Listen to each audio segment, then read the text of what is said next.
Hello guys, it's me Muniba and welcome to Muniba's kitchen. चलिए ज़रा fresh roses ले आते हैं क्योंकि आज मेरा बहुत दिल कर रहा है रोज़ टी बनाने के लिए। रेड रोजेज़ की स्मेल तो हम सबको पसंद होती है, लेकिन कितना अच्छा होना कि अगर इसका टेस्ट भी हमारी चाय में आ जाए। अभी के लिए मैं दरमियाने साइज़ के 3 रोजेज़ ले रही हूँ। इसे जल्दी से एक बोल में डालते हैं और वापस चलते हैं अपने किचन में, क्योंकि बाहर इस मौसम में बहुत सर्दी हो रही है। अब बहुत एहतियात से इसकी सारी पत्तियाँ उतार लीजिए, एक बोल में डाल लीजिए और उसके बाद इसमें डालिए 1 कप पानी का, और पानी डाल के इसे थोड़ा सा मल लीजिए एहतियात से, ज़रा अगर इसके ऊपर कुछ गर्द है तो वो उतर जाए। अब इसे क्लीन पेपर टॉवल के ऊपर बिछा लेते हैं और सूखने देते हैं तकरीबन 1 वीक के लिए। आप इसे किसी साफ़ कपड़े से कवर करके भी रख सकते हैं ताकि इसमें गर्द ना जाए या ये ख़राब ना हो, क्योंकि ये कंप्लीट ड्राई होने में तकरीबन 3 से 4 दिन लेगा। ये देखिए, हमें इन रोज़ पेटल्स की ये वाली फॉर्म चाहिए।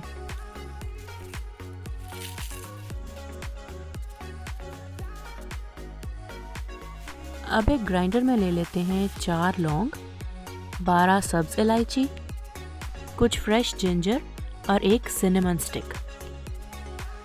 इन सब के साथ ऐड कर लेते हैं इसमें अपनी खुश्क गुलाब की पत्तियाँ। इनको ग्राइंड करके हमने एक स्मूथ मिक्सचर बनाना है। इसे कम से कम भी 3 मिनट के लिए ग्राइंड कीजिएगा।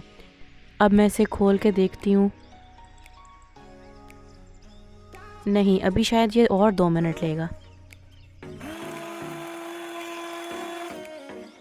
ये देखिए, ये फॉर्म चाहिए थी मुझे। अब मैं इसमें आधा कप चाय की पत्ती का डाल देती हूँ। ये रेगुलर चाय की पत्ती है, आप घर में कोई सी भी चाय इस्तेमाल करते हो आप इसमें ऐड कीजिए। अब इसे 2 मिनट के लिए और ग्राइंड कर लेते हैं ताकि हमारे रोज़ेज़ सारे मसाला जात और चाय की पत्ती अच्छी तरह से मिक्स हो जाए। तो ये बन गया मेरा रोज़ टी का मिक्सचर। अब मुझे चाहिए एक ड्राई कंटेनर जिसमें हम अपनी सारी की सारी चाय की पत्ती डाल देते हैं, और ये तकरीबन अगर आप टाइट करके बंद करके रखें तो 6 मंथ तक स्टोर किया जा सकता है।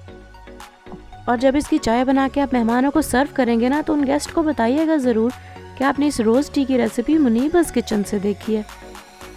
अब चाय बनाना तो सबको आता है, क्योंकि 1 कप पानी में मैंने 2 टेबलस्पून अपनी रोज़ टी ऐड की है और 2 कप मिल्क के। और जैसे ही इसको एक बॉयल आ जाए, आप इसकी आंच कम कर दीजिए और हल्की आंच पे इसको 5 मिनट तक के लिए पकाइए, और उन 5 मिनट में आप इसे मुसलसल हिलाते जाइएगा एक पव्वे की मदद से, बिल्कुल ऐसे ही। आज तो आपको बहुत मज़ा आने वाला है। एक रोज़ेज़ जिनकी स्मेल बहुत ज़्यादा प्यारी होती है, ऊपर से चाय जो कि सभी पीना पसंद करते हैं, और अगर इन दोनों चीज़ों को मिक्स कर दिया जाए तो सोचिए क्या बनने वाला है आज। तो जल्दी से इसकी हीट ऑफ करते हैं और अपनी चाय को स्ट्रेन कर लेते हैं। कुछ लोग होते हैं जो चाय बनाते हुए इन गुलाब की पत्तियों को पानी में बॉईल कर लेते हैं। इससे हमारी रोज़ पेटल बहुत ज़्यादा यूज़ होते हैं और जायका भी इतना ज़्यादा नहीं आता। अब देखिए, जैसे पहले मैंने इसको ड्राई किया और इसको पीस के अपनी पत्ती में शामिल कर लिया है। इससे मैं इसे ज़्यादा देर तक इस्तेमाल कर सकती हूँ और गुलाब की पत्तियाँ भी कम यूज़ हुई हैं। तो कैसी लगी आज की रेसिपी कमेंट्स में बताइएगा। वीडियो को लाइक कीजिएगा, चैनल को सब्सक्राइब कीजिएगा।